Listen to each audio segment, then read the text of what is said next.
How would you describe the mind?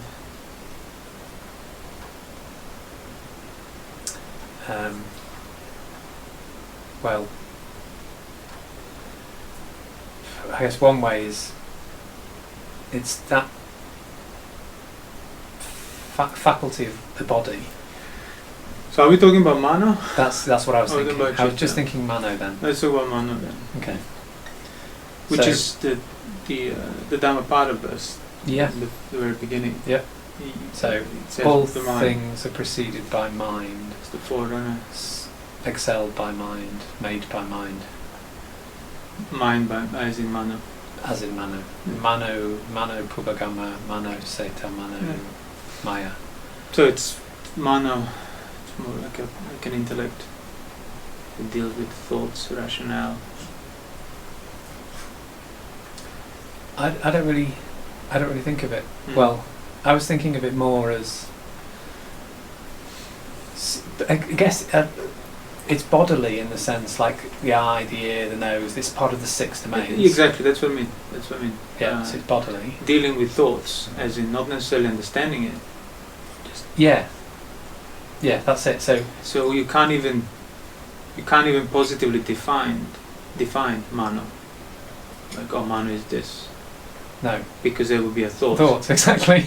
So you can discern it as mano. In the same sense, you can't say, this is my eye that I'm seeing. Yeah, you You can't can discern, imagine yeah, what mano is. discern the basis of the eye on account of present sights. So it's sort of So is the mind conceivable without a thought? no. So when you think mind, There's a thought there, and that thought is made possible because mano's already. yeah, but what is mano already there? So- That's another thought. Yeah, exactly. So how can you know that there is mind?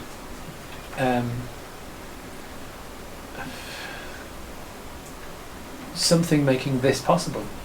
Well, how can you know something without Yeah. thinking it here? You can't. So how can you then use that in a sentence? Something makes this possible when I can't even conceive something making this possible. Yeah. So how can you So- know the mind? So How can you know it's there? When all you can have is thoughts.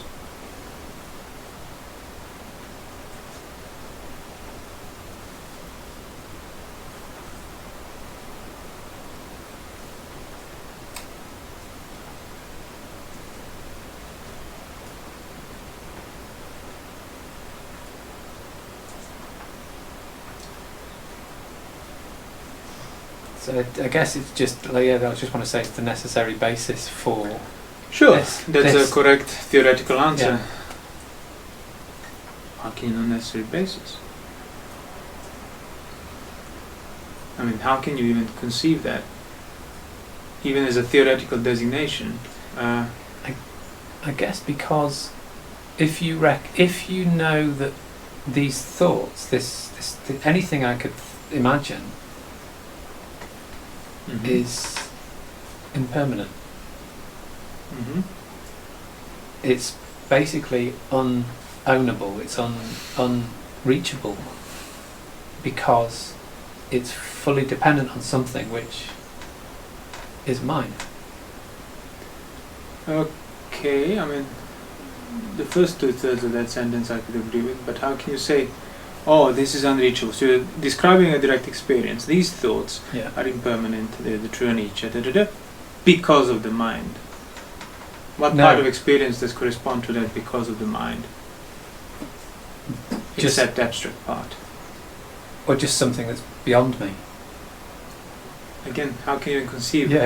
If it's beyond you, it's inconceivable. No, but then So if you can even conceive a direction of it, means it's within. it's within. Yeah.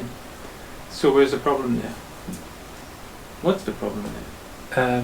Is the problem there? Well, yeah, I guess this idea of there being something beyond the mind, Beyond the mind or like beyond the outside thought? thoughts. That's what I mean. Mm. Like outside of thoughts, outside of Yeah.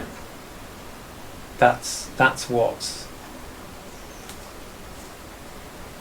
the notion of mind lends itself to. This idea of Mm. something that is beyond the thoughts. So what was the other?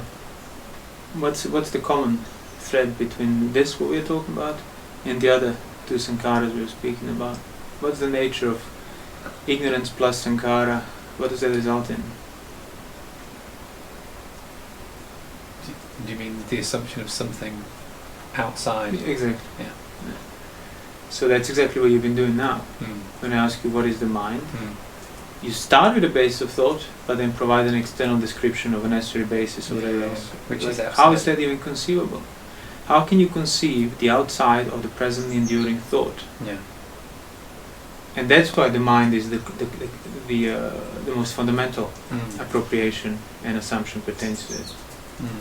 Of assuming the external. Yeah, you can stop assuming external in regard to the body, stop assuming external even in regard to speech, but ceasing to assume external in regard to your own thought.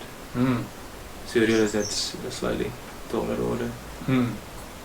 So, keeping that in mind, what is the mind?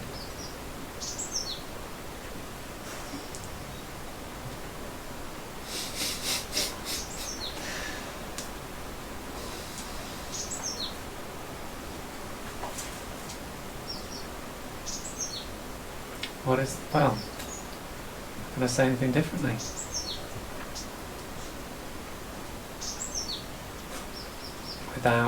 Without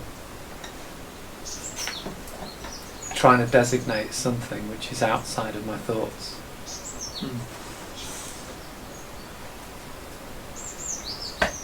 So what is the necessary basis then for the mind? Well, body. More specifically. Oh, feeling and perception. No, that's a different mind. Okay, chitta. Okay. So the necessary basis. What is the necessary for thoughts? Thoughts. You cannot exactly. Yeah. So, in the same sense, you cannot even conceive that there are eyes unless there are sights. Yeah. But more specifically now, within that specific answer, Yeah. what aspect of thoughts? Oh, the necessary basis for mind. Yes. Sankhara. Like. What aspect? What characteristic of thoughts is the necessary basis for the mind? What characteristic of the sights is the necessary basis for existence of the eyes? I'm sort of thinking like the sort of peripheral thoughts as opposed to Okay, yeah, but thoughts that I'm more specifically, attending to. just take a thought, Yeah. peripheral thought, whichever. What internal characteristic of that thought? Characteristic? Property? Can you finish the sentence? What characteristic? What internal characteristic, what internal property of the enduring thought is the necessary basis? For mind. Yeah, based on which you can discern the mind indirectly. Because you can't intentionally look at the mind. No. So you can't intentionally think your way through to the mind. Yes. But you can discern the property of the enduring thought to see that the mind cannot be outside of it. So what is that property? That it's related to other thoughts? No, that's an external property between the two thoughts. It is, isn't it? Internal property of The an enduring thought. Of an enduring thought. That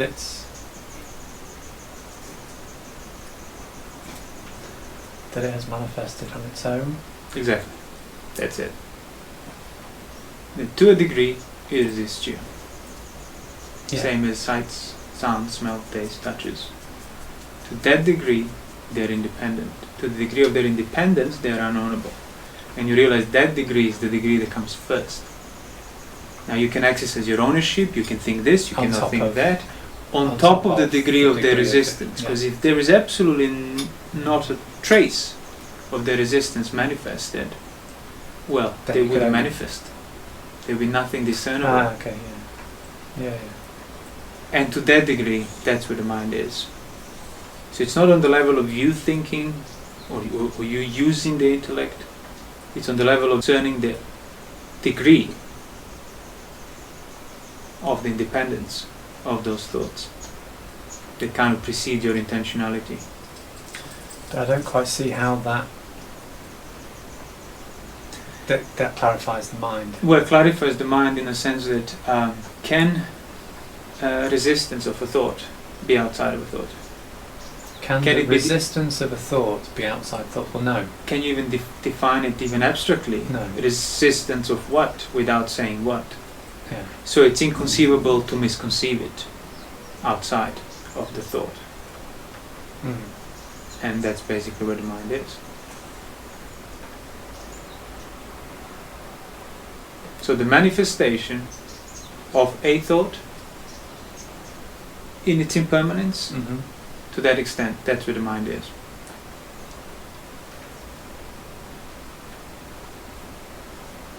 But it seems to me like as if you're still looking for a positive definition of what the mind is. Yeah, no, I'm just still not quite And you won't seeing get that. Yeah. So Well, can you see the insofar as- resistance? Can you see the resistance of an enduring thought?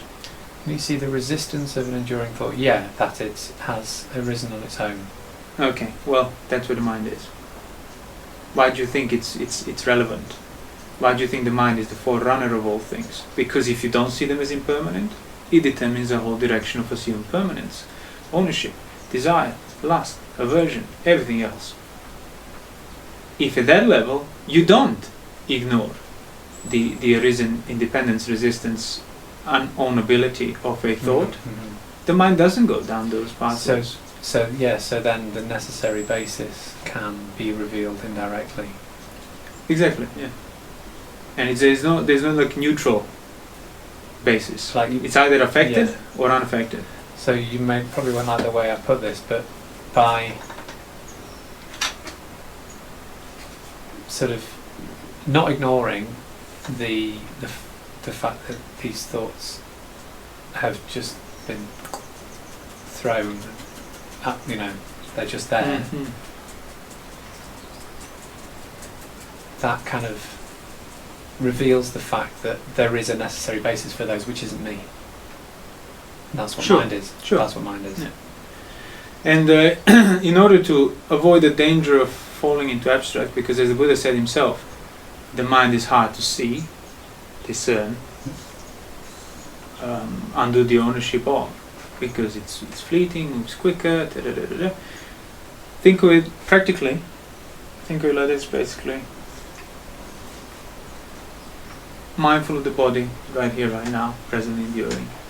Is your body still here alive? Yes. While that body is here alive, are there also simultaneous to it, but kind of independent of it, certainly not directly linearly related to it, are there also moods, enduring feelings? Is Yeah. there feeling present? Yeah, I'd say that's all. That's kind of all, the only way I can know that there is a body there. Sure, depends. These Yeah, different moods, people thoughts, approach it differently. yeah. So you have a tier of an enduring body, you have another tier of an enduring feeling, Yeah. then you have another tier there, which is what's your overall mood then, based on the present enduring feeling? Neutral. Neutral. So would you describe that neutral mood as independent of your feeling? Hang on, you're differentiating between mood and feeling. Yeah, like how are you feeling? You're feeling neutrally. Yeah. What's your mood now? Positive, negative? How are you feeling? Are you feeling up for things or not up for things? Elated, depressed, No, sort of even? even. You feel even. I right. feel even. Yeah. See, you can't say feeling is even. You can say feeling is pleasant, unpleasant, Yeah, neutral. Yeah.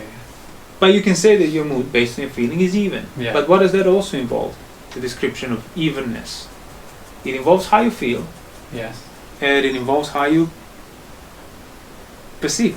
Yeah. What I'm thinking. So what is that thing that is inseparable from how you feel and how you perceive? Chitta. Exactly. So that's another tier. And then there is a fourth tier of what you're actually presently enduring thoughts. What dhammas are there enduring? Yeah. What phenomena have arisen Uh-huh. on that most sort of pinpoint level, so to speak. The actual phenomena. At the most general level.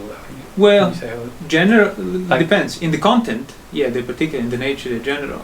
yeah. But say you have a thought of impermanence. Yeah. Yeah. Again, if you're unmindful of it, it's a particular thought. If you're mindful of it, it reveals the general nature of all thoughts. phenomena. Yeah. Yeah. Exactly. So what are these four tiers that I just described? Satipatthana. Exactly. And that's why there are four foundations of mindfulness, and that's why any of them can serve to develop mindfulness to the extent necessary for the final knowledge, as in develop mindfulness to the extent necessary for the final uprooting of desire, lust and aversion. And that's how you practically develop the mind or understand the mind, because take the present enduring feeling. You said it's neutral. Isn't that also a thought? Yeah, of course. Take present enduring body. Well, what's your body posture currently? Sitting down. What's your health status currently? Healthy. Free from physical discomfort. Yeah, no discomfort. Again, aren't those all those things that you just designated, described also thoughts? Yeah, of course. Right. So it's 4 tiers that all contain each other, basically. Yeah. Because take the tier of thought, present enduring body. So you have a thought of seated posture. Yeah. Would you be able to have that thought unless there is the actual physical body? Yeah. No. Would you be able to have that thought unless there is also awareness of basically the whole experience in regard to that body, which is already how you feel and what you perceive? Yeah. No. Isn't that thought also perceived? Yeah. Isn't the perception also felt? Yeah. So they're all just... So it's 4 aspects of the experience as a whole. Wherever you look, they're all 4 there. If you look at them rightly, exactly, you look at one, the other 3 are in it. Yeah. That's why any of them can serve for the mindfulness to the extent necessary for the final knowledge. And that's why any of them can serve for you to uproot assumption of external to what you're experiencing. Yes. Because can you assume external of your present enduring feeling? No. Is that even conceivable? Yeah, no, not at all. Like, I mean, you can there is imagine something, but even that is within what you're feeling. Yeah, exactly. Yeah. It's just so I have the present enduring feeling, neutral feeling. Yesterday I felt a bit different, but I'm still on the basis of today. Exactly. So it's inconceivable. Yeah. Not dwelling on it sufficiently enough. That is inconceivable. You keep conceiving it. Okay. Completely gratuitous. Yeah. So if you want to understand mano and dhammas, develop mindfulness of the body properly. If you want to understand mindfulness of the body properly, develop mindfulness of dhammas and mano. Because you'll be understanding the resisting aspect, and you'll be understanding the designation aspect of it, basically. Because can you know that there is, as I said, that there is a seated body here and now, unless there is also thought of it? And see, even that question, unless there is also thought, implies there's something else with the thought. What is that something else unless that's another thought? Yeah. Is that thought outside of your thought? How is that possible? Impossible. All there is thoughts. All there is thoughts that resist and that designate. Yeah. The designation part is where intentions are, where you intend and follow. That's why, if all exists is thoughts, people it's all in my head. That's right. Yeah. Sure, it's all in your head that also resists you. Yeah. Means that you can't own. Yeah. So yes, a thought of the body is what the body is. Yeah. Because if there were no body resisting it, that is also being thought while it's resisting you. So let's say, so you might say, so I'm thinking of the body, and so that's a thought, but then you might think, well, that's a thought of the body, which is something that's not a thought. But how could I know that? That's you assuming, exactly. How could I not? Exactly. Yeah. So I can't basically get outside of this. That's you not practicing Satipatthanas one within the other, but practicing them 1, 2, 3, 4, which means you don't see any of them. Yeah. If you think they're linear arrangement of methods, means you don't understand what mindfulness is. So you have a thought of the body, or that thought of the body might start with a more of a resisting aspect of the thought of the body, which is this body enduring here. Yeah. And that endures. Yeah. Within that presently enduring basis of the body, that's a thought. Yes. There is also present enduring feeling. Yeah. There are perceptions. Yeah. There are intentions. There are these other things that now you see correctly within the container of the present enduring body. If you start looking at the container of the present enduring body, you can say, so this is the thought. And you have to be careful now, because that designation, if you misconceive it, it can then assume external to itself. As in you say, this body is a thought, or even more blatantly, this body is just a thought. Well, implies then, this is just a thought, and then there is that which is the real body. Yeah, that's what I was saying before. How can you even finish the sentence? There is that which is the real body, unless that's already a thought. So what you're saying, there is a thought, and there is a real thought, and there is a thought, and there is a thought. This whole mind-matter thing is so deeply rooted. It is. That's why the entire world, as the Buddha said, falls into approval of the matter or disapproval of the matter, as in affirmation or denial, as in eternalists or annihilationists. And it's all rooted in it, because even the thought shares the same principle, the same pattern of ignorance. Okay, so can you say, rather than... So having the idea of this thought of the body, which then leads one to think of a body that is a thought of, which is outside of the thoughts. Exactly. So now you've got two separate having things. the thought of a body, that leads one to think of another thought. Exactly, we said over that, another thought, exactly. So basically, instead of thinking in that linear way, I guess, it's rather, you can only understand what matter is, or what the body is, through that thought. Yes, but even that won't be like. See, if you still carry on like an implicit assumption that I can understand real matter through the thought, that is inconceivable. Exactly, What is the aspect of real? How do you know that unless you're thinking it? Yet it's assumed as an external reality that precedes your thought. Oh, this is the real. But how could that the whole idea of that? Mahayana, the reality behind the conventions. How can you even speak of it? Unless it's another convention. And that's when people don't know how to escape this, don't know how to deal with the problem of assumption, so then they blame the designation. They say the conventions, designations, words, names, nama. That's the problem. So you stop doing it, you get to the real reality that you just named. Exactly, And then you realize naming is not a matter of choice either, because whenever there is a degree of resistance, there you go. You just named it as a degree of resistance. Exactly, And that's not on you. That's what Buddha said. Tathagata understands the extent of designation. Designation just means something's been recognised. It doesn't necessarily mean you've given it. You're labeling it.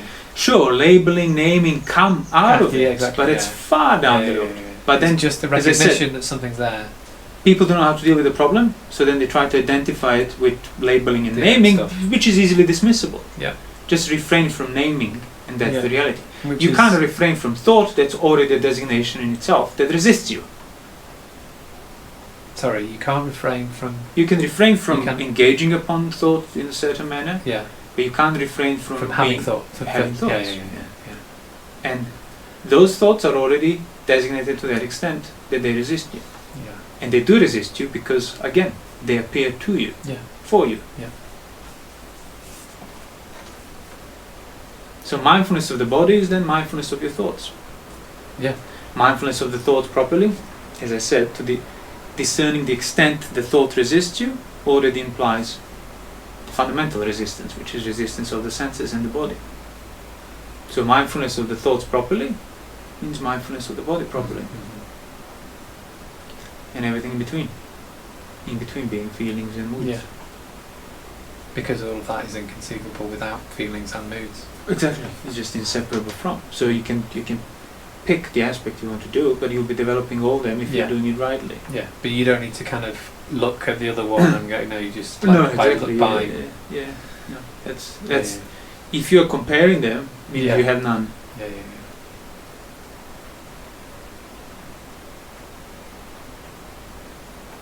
And also another thing to mention, it's like, so you say, okay, so this is, I have a thought of this body, and you can't help but imply that there is that outside of this thought from which this body has come, so to speak. And again, that's not a matter of choice, so you can't stop doing that. You can't remove that implication by choice, but you will uproot the implication by including it. It's something else. Because exactly, to the extent it assumes external, to that extent excludes itself. Oh, this pertains to this thought. That's within the domain of thoughts. Gratuitously somehow implies that it's outside of this domain of thoughts. as in I can conceive anything outside of my senses. Yeah. And like that's again, it's in the same, it's the same nature, same principle what we described. When you think you're accessing the objects of your senses, Yeah. all you can access is your body. Yeah. Yeah. All you can access is your senses being affected by different things. See, different things means outside of my senses. No, Yeah. that's the implication. But once you fully understand it, so you're not supposed, I must stop thinking this implication. That's impossible. You can't stop thinking it. But I should include it within the necessary container of the present enduring body, not exclude it as something outside. Yeah. That's how the assumption aspect of it fades. Yeah. But yeah. thought in itself was never a problem. Yeah. Even a wrong thought is not a problem in itself. Yeah. The problem is the significance that the gratuitously carries. Significant there is a real reality behind my reality, or the real world behind my senses, or the scientific public world that we all access through our senses, and it's all there measurable by us individually and collectively. How can you discern any of that, any scope of that domain, unless you're thinking it? Exactly. Which is fine to think it, but it's not fine that when you think it, you think that your thought is second to it, Yeah. yet the only way to know it is to think it. It's basically, it's the order that's different, isn't it? Always. Yeah. That's the whole point. That perverted order at the most fundamental level of Dhamma and mano, mano is the forerunner of all things, pervert the order, mano is the forerunner of all perverted things. Perversion of lust, aversion and distraction. You approve, it's like, polluted stream on top of the mountain. Yeah. Doesn't matter how far down you go, it's going to carry the same pollution. Doesn't matter how hard you try to purify the water at the lower points. Your work is endless, because you're not uprooting it at the source. But then you go and find the source and clear the pollution at the very source, and then you don't have to worry about. Doesn't matter even if it turns into a whole ocean later on. Doesn't matter, because you know it cannot be polluted because you have cleaned up the source. And the source is the mind and the thoughts. Well, the mind is definable by the resistance of the thoughts. Present enduring thought. Present enduring thought of the body. Present enduring thought of the feeling. Present enduring thought of the mind, the mood.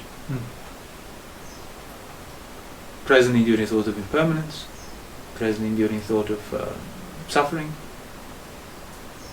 Even present enduring thoughts of you can't own any of this. I can't own any of this, and the thoughts that I can't own any of this are unownable. If I understand them as unownable, no idea of ownership can be maintained in regard to anything inferior to them, anything within them.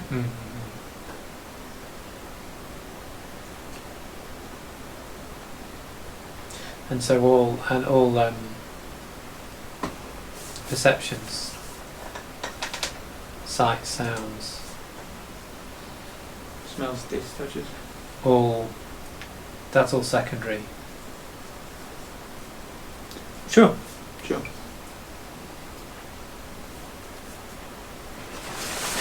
That's what it said, the five senses meet in the mind. Exactly. But it's not like I think many people today tend to think that's the kind of building blocks, and then they come and they meet in the mind, they're constructed together, and then reality gets constructed by the mind. How can you conceive then anything that's pre-reality? Exactly. How can you even theorize about pre-reality unless you're theorizing it in the real time, here and now, which is your reality? Yet here you are, using the means of this reality, which is the means of resisting thoughts that designate, to describe that which precedes this resistance and designation, and somehow assume the validity of that world that's utterly inaccessible to you. So you assuming the access, that's how these things exist. That's what Buddha said, the four great elements find the footing in your experience because you conceive them. You give them their being through your misconceiving. Literally. That's what they are. Otherwise they cannot appear. They can only resist, and that's already designated, and that's already the level of the mind. So present enduring feeling, you can approach as a present enduring feeling. I'm feeling like this while I'm doing this, while I'm feeling like this while I'm talking, I'm feeling like this while I'm breathing, I'm feeling like this, I'm still feeling the same while we are sitting and discussing this. Or you can then approach that present enduring feeling, you're also present enduring thought. Because it is a thought, isn't it? Exactly, But obviously, can you have that thought if there isn't present enduring feeling? No. Can you know the present enduring feeling if it isn't a thought, if it isn't an image, if it isn't a Dhamma? Impossible.